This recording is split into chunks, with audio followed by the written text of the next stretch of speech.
Donc voilà, je suis en train de faire un coupe-papier. Ce sera une tête de chien, n'est-ce pas? Ou une partie de chien.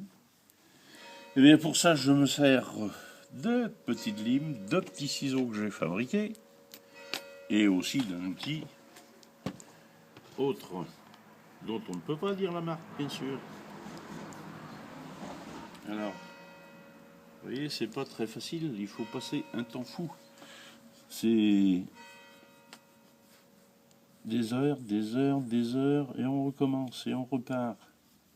Parce que de temps en temps, on dérape. Et donc, si on casse, il faut recommencer. C'est pas évident. Qu'est-ce que tu nous fais comme sculpture, Michel? Là, je suis en train de faire un chien. Un épagnol breton. S'il veut bien se laisser faire, hein, parce que c'est pas une évidence. Oui. Raconte-nous un peu l'histoire de l'épagnol breton. Ah ben, je peux pas raconter l'histoire de l'épagnol breton, parce que là, je suis très occupé, et si je m'amuse à me disperser et à chercher quelque chose, je vais forcément déraper. Alors, c'est pas très facile à faire. Hein. Et tu les fabriques à partir d'os? Ah ben, je découpe mes grands os, je les découpe en petites lanières de façon à pouvoir faire des coupes papier. Ou alors je fais des boîtes que j'ai pas là parce que je peux pas tout faire en même temps. C'est ça la différence. Là, comme je fais le coupe papier, le reste, je ne l'ai pas. Non. Mais c'est pas facile parce que je pense qu'il est plus facile de filmer que de faire ce genre de choses. N'est-ce pas, monsieur le caméraman? Oui, enfin, faut pas avoir la main qui tremble. Hein. Ça, c'est. Il va encore trouver des excuses. Après, il va dire que c'est pas lui qui tremble, c'est pas la caméra, c'est moi qui ne me tient pas correctement. Allez, Voilà. Bon, ben, ça va pas comme je veux. mettons ça sous sur le vent. Ouais. Ça ne va pas comme je veux. Tout simplement. Donc, c'est pas facile que de faire ça. Tu passes combien de temps pour faire une sculpture? Bonne question. Bonne question. Un certain temps. Parce que le temps est variable en fonction de l'animal et de la taille de l'os. Donc c'est pas... Rien n'est jamais pareil, n'est-ce pas?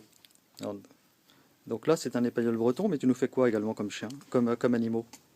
De tout, des cerfs, des sangliers, des chevreuils, des renards, même des lapins. J'ai fait un lapin qui se gratte l'oreille. Il y a des fouines, et surtout, alors, la merveille des merveilles, la bécasse, n'est-ce pas? Ça, il y en a plein des bécasses. Des perdrix, des canards, de tout.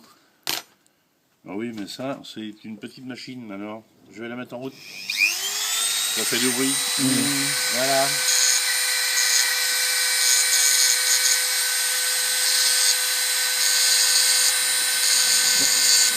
Ça fait un peu dentiste. Oui, ça agace les dents. Ouais, mais c'est bien. Ce qui est dommage, c'est qu'il y a tout ça. Hein, on ne devrait pas voir tout ça. N'est-ce pas? Et ça, un petit bout de papier à poncer après pour finir, ça va être bien. Là, il faut que je rattrape. J'ai des petits égarements, n'est-ce pas? Détail sur détail. Voilà. Tu es un grand passionné de la chasse, Michel. Et oui, mais oui, mais oui.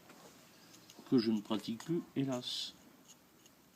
Mais maintenant, c'est bien, je me contente d'observer. Il suffit de regarder, de se promener dans la nature. Et ça, c'est très agréable.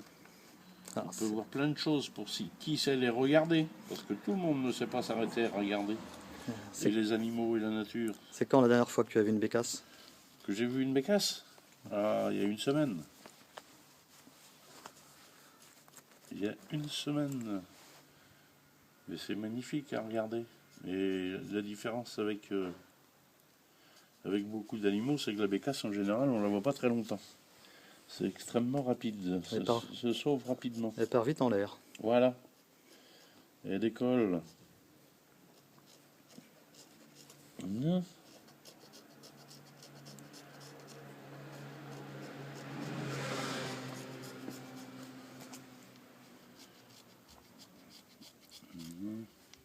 Mais c'est pas évident, vous n'avez pas resté me filmer toute la journée, monsieur, parce que...